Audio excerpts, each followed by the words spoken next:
And hello again, everybody, and welcome to the Wildcat Coaches Show. This time coming to you from Young Hyundai at 3333 Wall Avenue in beautiful Ogden, Utah. Great place to come. Beautiful store, beautiful vehicles.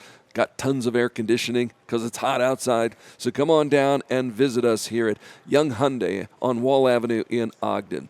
Carl Arky, having the pleasure of bringing Robert Conley onto the show today. First of all, you're in your 6th year as a member of the coaching staff, of the football coaching staff at Weber State. So congratulations on that. Thanks, Carl. Appreciate it. 6 years, man. You've seen a lot. Yeah, for sure. Definitely came in the in the right time. It was during the COVID year, and we were fortunate enough to win a championship that year. And so just kind of seeing the ins and outs and the inner workings of how a Division I football program is ran. And you know, each year has gotten better for me. I've grew a lot as a coach, and I'm anxious to see how we look this year. Yeah, I think everybody's anxious to see. There's so many. It's such a turnstile now, and the game it's so different. Yeah. How do you adjust? You individually. I mean, we as a coaching staff and as a program have to obviously adjust. Everybody is. But how have you made the adjustment to the way things are handled now, because the way it was before is long gone? So to answer your question, Carl, I mean, you know, you got to adopt a different coaching philosophy for sure, because times are changing. You know, when I first got into coaching, you had to be able to recruit, develop, and enhance. Well, nowadays, you just got to be able to relate and motivate. Right. And so, you know, you kind of got to be a guidance counselor. You got to be a coach. You got to be a friend, a confidant, and so you just kind of continue. You got to evolve, or you'll get passed up. It's a young man's game, unfortunately, and I'm getting older, but I'm trying to continue to grow in the profession for sure. And the way you approach players, is it different now than the way it was in the past? Where, you know, in the old days, 20, 30, 40 years ago, coach could go out there and kick somebody's behind. Now, like you said, you've got to relate and motivate. That's different. Absolutely. And so I came in the collegiate level as a player under the great Urban Meyer, and obviously his style was a lot different. But I think he didn't do as much relating and motivating, did he? Well, he motivated. He motivated. He was a great motivator. But you definitely have to – you got to choose your words wisely and understand that every kid is different. Right. And so you can't coach them all the same. I think that's the big misconception of collegiate football in this day and era. You got to be able to coach guys differently. Or you, like I said, you won't have any guys that want to play for you. Right. You know what I mean? And now you don't have to be soft, but at the same time, it's a fine line between being firm and then being just understanding, being an approachable guy. Sure, and letting them know that you care. Exactly. Yeah, and because they care, and it's got to be tougher, I would think, coaching the kid who is good but isn't getting as many reps as the other guy who's starting. Correct. So you got to keep guys engaged. Right. And so things I like to do is I like to try to implement everyone in the game plan at some form of facet. Now, obviously, it's not realistic for every kid to play, but every kid got to feel like his role is going to be a direct correlation to a victory or a defeat. And so what I mean by that is, yeah, you might be a fourth-string guy, and your role may be the scout team, but that's just important as a starter because you got to get the team prepared. And so consequently, I think that, you know, as a coach, you've got to keep guys engaged, and you just never know. Right. You know, I give the old saying or analogy, like it's going to be two things. Like, say, for instance, Carl, you come into a game and be like, oh, man, Carl is coming in the game, or, oh, man, Carl is coming in the game. Like, exactly, yeah. You determine that reaction from your teammates in the way the effort and the preparation you put in each day.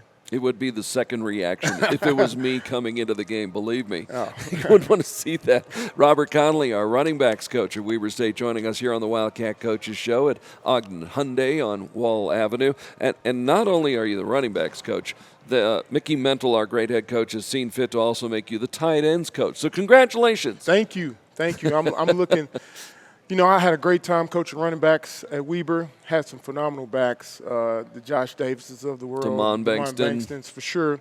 But, you know, Tight end, I was extremely excited when Coach Mennel gave me the opportunity to coach tight ends. It's more fitting to my background with an offensive line background, and I've actually coached it before at a previous institution. And so I'm extremely excited about the group. We got one senior, but we got a lot of depth and a lot of athleticism, a lot of length. It's my job to continue to develop and enhance that. How do you coach tight ends and running backs at the same time? Can we just put them all together and call them tight backs? Well, we actually got a running backs coach now, so okay. I don't have to coach them both at the same time. But you're over the running game. Correct. As the coordinator yes, of the running game. I am, and like I said, Coach Mennel, I really appreciate him and seeing me and helping me throughout my career grow as a coach. And I lean on guys like Brent Myers, who's had 40-plus years in the game. Great coach. Great coach, and great guys in general. But to answer your question, I mean, it all kind of ties in, honestly. Now, it starts with the line, but everyone's footwork and technique is all kind of correlated to what's going on up front. And so that's where my knowledge of, prior knowledge of offensive line play comes in handy for sure. It almost sounds like, and I'm going to say this because I just went to see Wicked on stage. Okay. And the choreography, I mean, I was looking at this and thinking, boy, they're so choreographed and they're so together and they're so in sync with one another. And they're also, even the people who are playing the smaller parts, they're doing what you just said a little while ago. Fourth-string running backs got to see the value in what they're doing to the overall production. Correct. And so, but yeah, to get back to that analogy, I mean, you're really choreographing, aren't you, so that your running backs are in sync with what the offensive line is doing up front. Correct. And it all starts with the offensive line. And so any wise coach would not do anything that his line is not capable of doing, if that makes sense. Right. So the plays we run is what our line is good at. And as running backs and tight ends, you can adjust, but it all starts up front. And so we got to make sure that we get those guys comfortable and like really cater to their strengths and you know what I mean, and feed off of it. Sure. You don't ask those guys to do somersaults Correct. or backflips. Correct. Yeah. For sure. Yeah. Let them block. Yeah. Let them do what they can do. Absolutely. Oh my gosh. Let's talk about the people who have gone and the people who are coming, and specifically in your running backs room. We say goodbye to Damon Bankston and wish him all the best. Damon, a tremendous young man, now going to be playing down at the University of New Mexico. And, it's got to be hard for you, but you understand at the same time his rationale and his decision-making. Yeah, absolutely. Damon, he came at a weird time during the COVID year, and so he was fortunate. We were fortunate enough to have him for 4 years, and so we wish him nothing but the best. I mean, consequently, had he not gotten injured, we probably wouldn't even had him last year. I mean, that would have been his last year anyways. Excuse me. And so, it's always hard to say goodbye to kids, especially when you've been there and watched them grow. But we got a lot of talent in the room. Guys like Davion Godley, Clarence Butler-Bird. I'm excited to see those guys play. Major Givens, Chauncey Silvestri. So it's a lot of guys. And Coulter May, the veteran. Right. You know what I mean? And so, no, you got guys in the room. Yeah, there's for no question about that. In fact, it's interesting. I will never forget the day I was sitting in the stands at the stadium after practice interviewing Damon, and Damon looked out on the field, and he just looked at this. I wasn't sure what he was looking at, and he turned to me and he said, Davion Godley, he is the next great running back at Weber State. For sure. And that kind of, made me sit up straight and take some notice, but he knew what he was talking about. Yeah. Davion is an extremely talented kid we were able to get out of the Houston area. Ran for over 2,000 yards as a senior and was second-team All-State. And so, one thing I got to give Coach Mennel his props for is he recruits in-state, but he also recruits out-of-state. And now, obviously, our focal point is in-state. But we do a good job recruiting out-of-state between Coach Mennel, Coach Dale, and myself. We kind of tackle Texas, which is no small task. Oh, no. But we find the right guys that fit our program, and we got a ton of talent, and I'm excited for the future. Davion had over 600 yards rushing last year, played in all 12 games as a freshman, 4 touchdowns. Is it his shiftiness and his ability to change direction that makes him so good and do that so quickly? Yeah, I believe that's exactly it.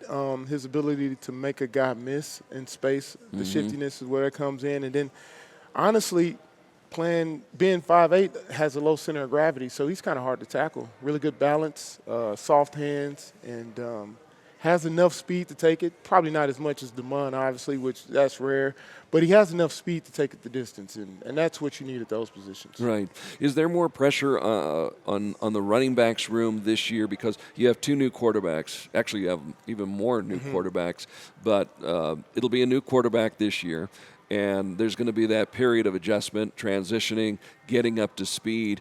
The running back room is a little bit more experienced. Our O-line is experienced. Can that take pressure off that quarterback and give him some time so he's not having to throw 30, 40, 50 times a game right out of the chutes against the likes of James Madison and Arizona and McNeese State? I believe so. I think Coach Mennel and Coach Larson has done a fine job with the running backs this past spring, as well as even adding the addition of Jamie Martin. And so I think those quarterbacks will do a damn good job this year, excuse my language. But I think the running game will definitely alleviate pressure. And that's obviously you got to be able to run the football to win. Right. And so that's something we pride ourselves on here at Weber. But obviously we have to be able to pass it. But I think the backs and with the addition of Daniel Wright, I think he'll do a fine job as the running backs coach. For sure. And hopefully it gives the quarterback, whoever that's going to be, the McCullum's in here now and Gilkey is in here now. And so those two guys, it'll be a period of adjustment. It always happens. Doesn't matter whether it's our level of football, the NFL level of football. I'm a big Cleveland Browns fan. And they're talking about they got four quarterbacks and who's going to play. And you need your running game really to alleviate some of that pressure so it's not all on those guys.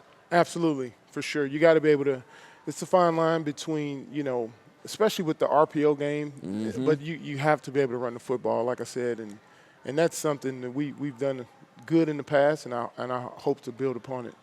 Let me ask you something. With getting back to the NIL topic that we talked about just a few minutes ago, does that mean high school recruiting now takes a little bit of a back seat to the portal? Is it as much of an emphasis as it has been in the past? Because you really don't have a whole lot of time to take raw talent and develop it these days, do you? I think it's all predicated off the level you play. Just because, on our level, we still have to be good developers. And that's one thing I can say about this staff. I've coached at several places, but I can honestly say we were good evaluators of talent and developers. I think, on the P4 levels, you can be more heavy emphasis on the portal, and we do get guys out the portal, don't get me wrong. Obviously, those two quarterbacks you just mentioned were guys who got out the portal, so we've gotten some key additions out of the portal. But on our level, we have to be really good developers, and I think we still got to major in high school recruiting as well. With that being said, you got to go out and you got to be able to find those diamonds in the rough and still do that, knowing that if they are that good, year, 2 years, maybe they're moving up. But then also you're getting guys who are coming back down. Correct. And that's the unfortunate reality of the game. And you got to be able to evaluate high school talent like you said, but like you also said, if they're too good, they probably won't be with you long, unfortunately, and that's just the nature of the business. But at least we can get a couple of years out of it. And now that we look at it that way, we understand that, and for sure, and that's good. Yeah, we definitely embrace that here at Weber, and so you can either fight it or choose to embrace it and evolve around it, and that's something I think we did a good job as a staff. Well, Robert, I appreciate you taking the time to do this. Before I let you go, though, I've got to ask you the number one question that's burning in everybody's mind and forefront of everybody's looking ahead to the season. Who is going to be our deep snapper? That's something you'd have to ask Coach Ridley. I'm not. That Coach Ridley does a phenomenal job with the special teams, but that's past my pay grade. Yeah, I know. Sure. I just, Grant Sands. I mean, you could count on Grant. For sure. Year in, year out. Now, no Grant Sands. Yeah. So we got to find a deep snapper. I know we're going to find running backs and tight ends. For sure. Absolutely. For sure. Well, Robert, have a great rest of the off season. I know there really isn't an off season, is there? No, it don't stop. The grind don't stop. It doesn't stop. It never stops. Well, we'll be in pads, August? So the first game is August the 30th. 30th. But we report July the 27th, I want to say. Oh, really? Yeah, so we Okay. started a little earlier because of the first game was All in right. August. Well, Sure. we're recording this on June the 2nd, I think this Okay. is. So, Gotcha. so whatever time you have left, Yeah. enjoy it, my friend. Thank you. Thanks for having me, Carl. It'll be a great season. We'll have some fun. For sure. Robert Conley, the tight end coach and running back coach for the Weber State Wildcats, joining us down here at Ogden Hyundai on 3333 Wall Avenue in Ogden, Utah. We invite you to come on down and check this out. Well, the house is going to be in the house when we come back with more of the Wildcat Coaches Show here on your favorite channel. When I was 14, my dad worked for the Young Automotive group, and on Saturdays, I started washing cars. And even at a young age, I knew that I had a potential career. I love the environment, I love the people, the relationships, they go beyond just work hours. The people I work with have become family. As my children have started to work for the company, it's fun to watch these relationships that have been forged over years, how it helps catapult them as well.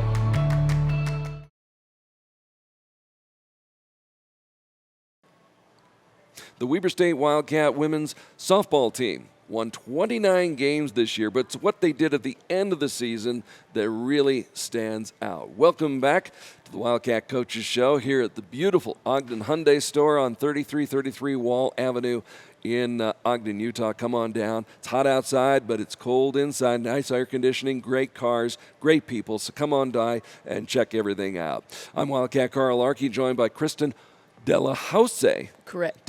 See, did I say it right? You did. Because, having taken French for 7 years back in the old days, I wanted to say Delahoussaye or Delahoussaye, but it's not. Nope, Your just house. Delahoussaye. All right, your house from here on. That's right. How's that? House is good. You answered a house. House is in the house. Congratulations on a great season and a great end to a season that was as good as any, but, well, you could, I guess, have won the national championship, but it wasn't bad, was it? Wasn't bad. Wasn't bad. Just to let folks know, the season started out a little bit rough, and there were some stretches in there that were tough, but you get to the Big Sky Tournament, and the magic happens.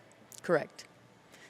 Just got working, got trying to do the right thing, and, we play 56 games in a season most of the time. That's an average season, so it's a lot of games. That's a lot of games. And as much as you want to win 56 games, I think you got to lose some games to learn some stuff to win them at the end. So we worked through a lot of it. We developed a lot of our kids. We worked through a lot of that, and that helped us be ready to, when we got to conference tournament time, all of our girls were ready to go. What needed to be learned? I think we spent a lot of the year learning a lot about confidence. Okay. That we do belong, that we are good enough. Okay. A lot of our kids they're perfectionists. They're not always sure how good they are. And, I went 2 for 3. The human condition. Yeah, went 2 for 3 today, but my last one was a strikeout, so it wasn't very good. So we kind of had to work through a lot of that and learn to be confident through failure. And softball's a failure sport. And so we had to learn a lot of that at the beginning of the season, take our lumps here and there, and be able to walk away from it and say, that was better than yesterday. Even though we didn't get the win, we were better than we were the day before, and just keep building up on that success. ladder. Yeah, you got to have the success. And so you get to the NCAA, or I should say, first let's talk about the Big Sky Tournament. Everybody talks about the fact that you upset Idaho State to win the Big Sky Tournament, but you had some great games before that to get into that position. Yeah, our game with Montana, we took it to them pretty good, but we were supposed to. We were 9-1, ranked higher than them. yeah. And then playing Sac State, which both Sac State and Idaho were good, and our girls thought, after we played Sac State in the regular season, they were like, I don't know, they're probably better than Idaho was. And they gave it to us for the first part of that game. And, I think we were down 5 at one point. You were down 7-2. Yeah, so we were down 5, and they just, kind of looked at each other, and they were like, we're not going to lose. We will not lose this game. And credit to them. You talk about it a lot. You talk about, being accountable, taking ownership of some stuff. Sure. And I think a lot of teams talk about it. And I think our girls really, really bought into it right at the end of season. They decided, you know what, we've done the work. We've done what we need to do. We're just going to go out and do the job. We will win this game. And it was a wild game to be a part of. And the whole game, it felt like we were going to win even though we were down. So you come back, you beat Sacramento State. So you've beaten Montana, you've beaten Sacramento State. Then you've got to beat Idaho State to win the Big Sky Championship. Well, and I mean, we have to beat them the first game to Right. get to the championship to game. get to the championship game. So, and we, I mean, went out, and I think we were in the driver's seat the whole time. I mean, our girls were feeling confident. They were rolling. We'd come off the big win against Sac State, showing what we were capable of. And I just think that they decided they were going to win a ball game, and I think when they swept us during regular season, we were a little intimidated. Idaho was having a really good season. We have been struggling through this season, but been struggling the last couple of years as well. And it was like, oh, it's for first place. It's for first place. And they got a little hung up and like, oh no, what if we lose? And we did. But then when we got to the tournament, we didn't want to be intimidated anymore. We chose to not be intimidated, and we just took it to them and played our good softball game and beat them. That doesn't happen, though, if you don't go through the fires of Correct. the regular season leading up to all that. Correct. And I think that really showed in the championship series where they had to beat us twice, and they did beat us the first game. But as we kind of got later in the game, like our girls were unfazed by pitching changes or maybe an error or, things not going our way. Sure. It's happened before, so what? Right. We just move to the next thing and move on. And I think there were a couple times we got Idaho's backs to the wall, and it hasn't happened to us all season. We've been in charge all season, and they didn't really know how to respond to that as well. And I think that's huge for our girls to have taken that on and just been unfazed by how everything went. And I mean, we spend a lot of the year working on, we called it fighting our demons a little bit, like those little voices in your head that say, Sure. yeah, you're doing good now, but what if? Or, oh, you struggled last time, so maybe you're not good enough. And we lost that first game and had to win the second one to win it. And we kind of got them all out together. And I was like, okay, what are we scared about? What are we worried about? And they, I'm worried it could be my last game of the season. I'm worried that, this could happen or that could happen. I'm worried about this. And we just kind of aired it all out. And I was like, hey, do we all feel better? Yep. All right. Let's just go do the job. Like, we're done talking about it. It doesn't have to sit on our shoulder the whole game. Let's just get it off our chest and then go play a softball game. And So you're a therapist, too. Always. Always a therapist. Yes. Dealing with young athletes, you have to be a therapist. Absolutely. We're talking with Kristin Delahoussaye. Correct. Yep. Delahoussaye, Coach House, our softball coach at Weber State University. And, of course, not only did the softball team rise up and pull off some amazing upsets at the Big Sky Championship in Greeley, Colorado, now you go on, you get to the NCAA Tournament, and you win a big game there. We did. I mean, we started with Oregon, and Oregon's good. Like, we'll just call it what it is. Like, they have some good pitchers, but we hung with them for about 4 or so innings before their hitters kind of started to adjust to what we had. They were pretty well prepared to play us, and we had done our best, and they're a really good team. So, but we went to bed that night, reset the next morning, and played a good game against Binghamton. And Liv came up with a huge home run that she's been doing all year, which was super fun to see. So, but every single game we went into, whether we'd won or lost the last one, they showed up ready to play the best softball they'd played all year, and I think that's what we did in the last part of our season. And as a result, this softball program went further than the teams. I think dating back to 2019 was the last time you got to the NCAA tournament. So Correct. That's a huge feather in everybody's cap, yours and the players. Yeah, they did a good job. And, again, we really weren't – your goal is always to win the conference. Your goal is always to win the tournament, to go. And then – but, when you get to that point, because that's as far as we ever really go, right, they don't really always know how big to dream from that point on and what those accomplishments look like. And we didn't stress about, we showed up and said, we're just going to play the best softball we have to play today and see what we get. And it paid off for us really well. So that's kind of what we want to carry. And all things considered, with kids who hadn't been there in that particular spot before. Yeah, we had 2 returners that had been to a regional is all. Right, exactly. Let's talk about Liv a little bit. Olivia had a great performance, was the MVP of the Big Sky Tournament. Just picking the right time of year to have her best games, her best performances. Yeah, Liv grew into a really, really good leader for us. As a senior, that's what you hope for, is that they will step into that role and they will be a strong, confident leader for us. And she's somebody who in the past has kind of beat herself up on occasion for not doing as well as she thought she should have, because she's so powerful, so capable of some things. And I think she really embraced the confidence through failure that we were working on, because multiple times, the at-bat against Idaho State where she hits the home run, she'd been walked the at-bat before, and she could have gone up there and been like, well, I think they might walk me again, and taken a really good pitch. First pitch, she hits it out, no big deal. The big home run she hit against Binghamton, she actually swung and missed. She's in a 2-strike count and swung and not even touched 2 of them. But it doesn't matter. Get to the next pitch. That's the only one we're worried about. And so she did a really, really good job at kind of growing into that leadership role and showing everybody, like we're out to battle one pitch at a time, and just because the last one didn't go the way you wanted doesn't mean the next one can't. And I think she did a huge job for us in the end of the year for that. And usually when these things happen, when you have a big turnaround at the end of the season, there's one player who kind of sparks it, who lights that flame. Was she that player for you who set the example for the others, like, we can do this? I don't even know if it was one of them for us. I think, like I said, I think our whole team really kind of took on some accountability, and our upperclassmen for sure were a big part of that. But, I mean, we even had, the two freshmen, and both Sadie and Jordan McMahon stepping up. They did a good job, and our whole team just kind of, hey, I'm going to do my very best, and if I don't do it, I know you'll pick me up.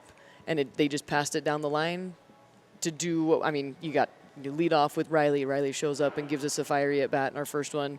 You got Tegan, who's going to do a great job. You can work your way all the way down through the lineup and even through the bench on kids that are giving us their heart and soul every single pitch.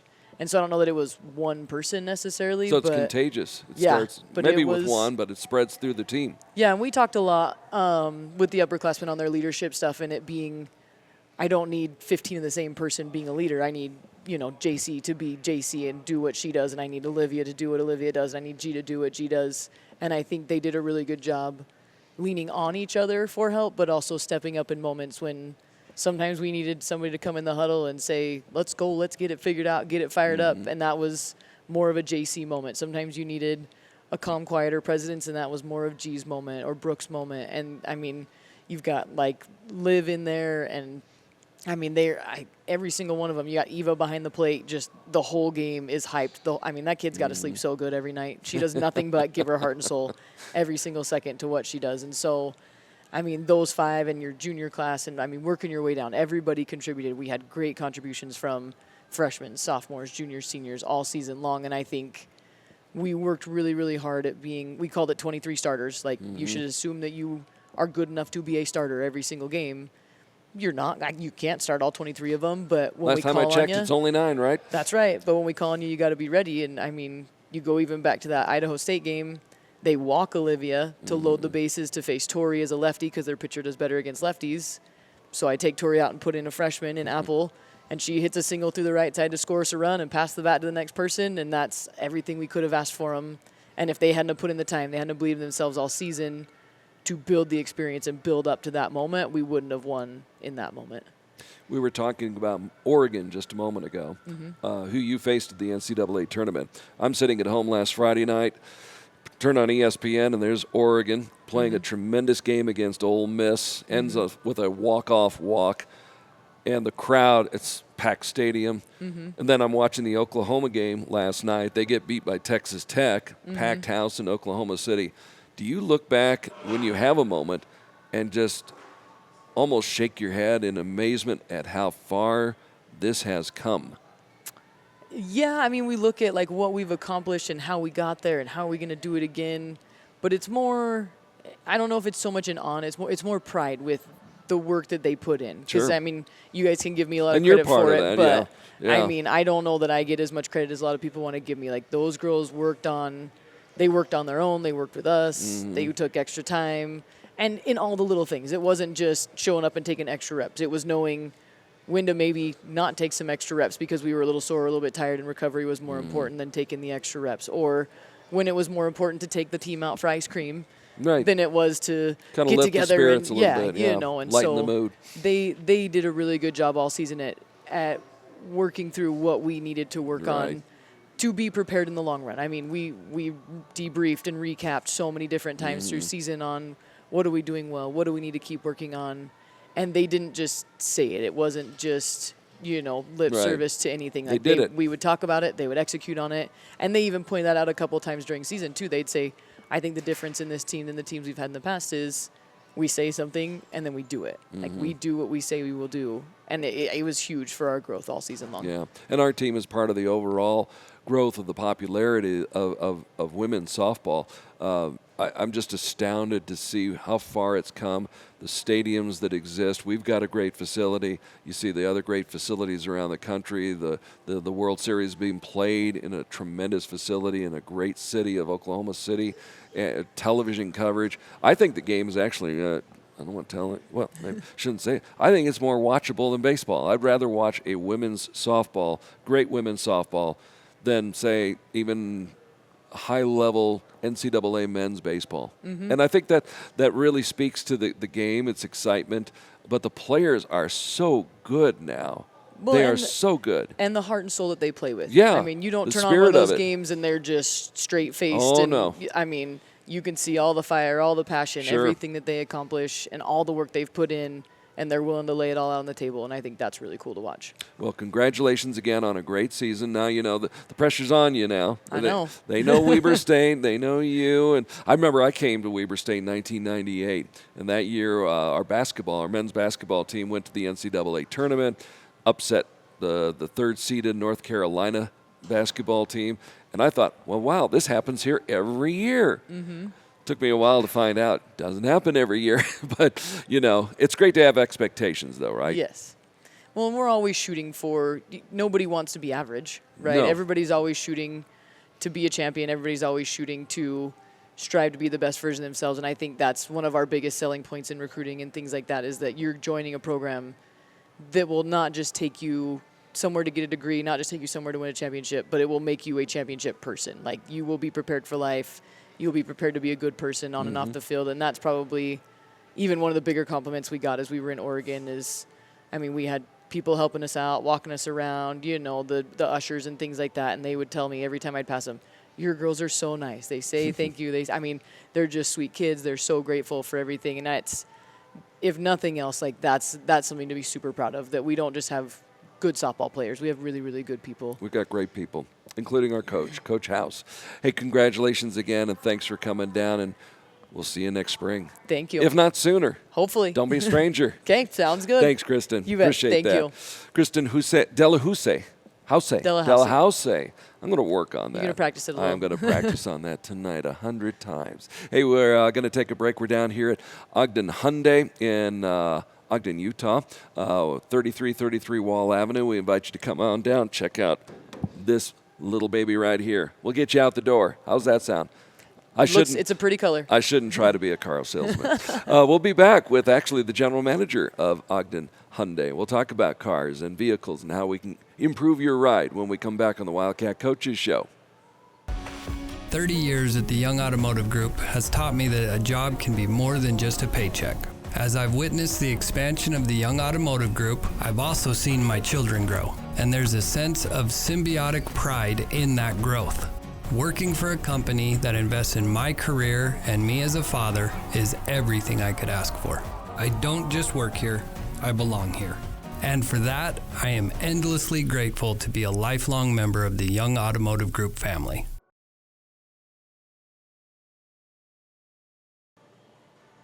John Burgett is the big boss down here at Ogden Hyundai on 3333 Wall Avenue in Ogden, Utah, and he's joining us here on the Wildcat Coaches Show. Welcome back. Glad to have you with us. Glad to have you, and thank you for having us down here, John. My pleasure. It's my pleasure. I didn't realize you guys had such a cool setup. You guys came in with this. Oh, we are big time. Wow. We are big time. It's neat. Money is no object. No, money is an object. No. Hey, I invite everybody to come down here. It's a beautiful. How old is this store? This store is about 11 years old now. Okay. It looks great. Yeah. It looks terrific. Yeah, we're going to be redoing things here this year. In fact, about a month from now, we're going to give it a redo. Okay. So we'll be doing a little remodeling. So I imagine that means we're going to have some great deals down here. Absolutely. You always have great deals down here. We do, and it's a brand new month. This summer starting out so big. You know, one of the things that Hyundai did for us and for America really is, you've heard of the tariff situation, things like that. They have vowed to everybody they are not going to raise their prices. Even though the tariffs are a real thing, they're not going to do it. All right. It's awesome. Our customers love that. 3 claps for a Hyundai. That's no, even more, because that is on people's minds. Yeah. It's a big deal. I mean, the economy right now, we're just coming out of a situation, and I think a lot of people are now just starting to relax a little bit. We see a lot more shoppers. You know, all this sun and the beautiful mountain range doesn't hurt as well. I'm reading that people want to drive more than fly now, and that if they do, then you want to get a Santa Fe or something of this nature to hit the road with. This one right next to you. These things come with so many features, and specifically safety features. A car like this with an SUV is designed for the family with all kinds of monitors. You can see the sensors all the way around the cars. You can get TV monitors. You can get lane change adapters, things like that. It's an awesome, awesome car. Well, these are computers. Yeah, they're rolling They're computers. rolling That's right. computers, yeah, that get us to the next place. But are you seeing more people coming in and saying, you know, I'd really rather drive to that destination or take that family trip and take a car and drive across America? They tell us all the time, you know, they're accessorizing their vehicles now, whereas in the past, you know, people would have cars. It was mainly just transportation to and from work, things like that, maybe at different homes depending on what situation you're in. But right now you can see with the Hyundai, we've got roof racks and everything that'll fit on them. People are, the accessory companies are actually telling us they're doing really, really well with people that are outfitting their new vehicles. Yep. We're talking with John Burgett, who's the general manager here at Ogden Hyundai on 3333 Wall Avenue in Ogden, Utah. 100,000-mile warranty. We've talked about that. Tell us about some of the other great things that Hyundai offers. Well, right now, if you go through Hyundai, I believe you get 6.99% financing out to 60 months. There's a lot of different incentives. If you can visit our website, it'll let you qualify yourself there as well.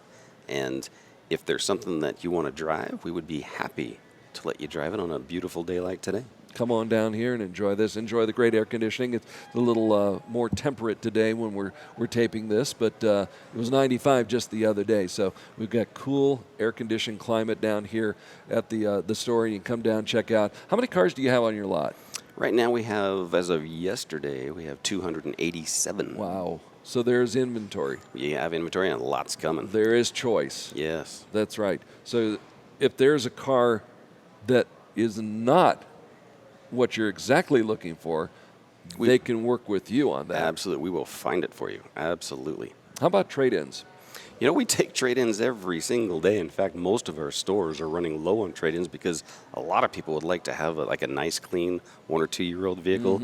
If you get something like that from the factory, that'll be a certified pre-owned unit. Right. And it's going to give you all that same factory-backed warranty that you would have got out of a new car. Right. A lot less money. So come on down, Wildcat fans. We need to see you down here at Ogden Hyundai on Wall Avenue. The association with Weber State, of course, huge. We want to thank everybody in the Young family for supporting Weber State Athletics. Absolutely. We have such a tight bond with you guys. We love it. I love your athletic director, too. That guy's such a good guy. He's a pretty good guy. He was here just a minute ago. Yeah, we kind of did this on the way up. Oh, he's not here. Well, he'll see this. So he'll see this, so he'll find out. Yeah. He'll know about that.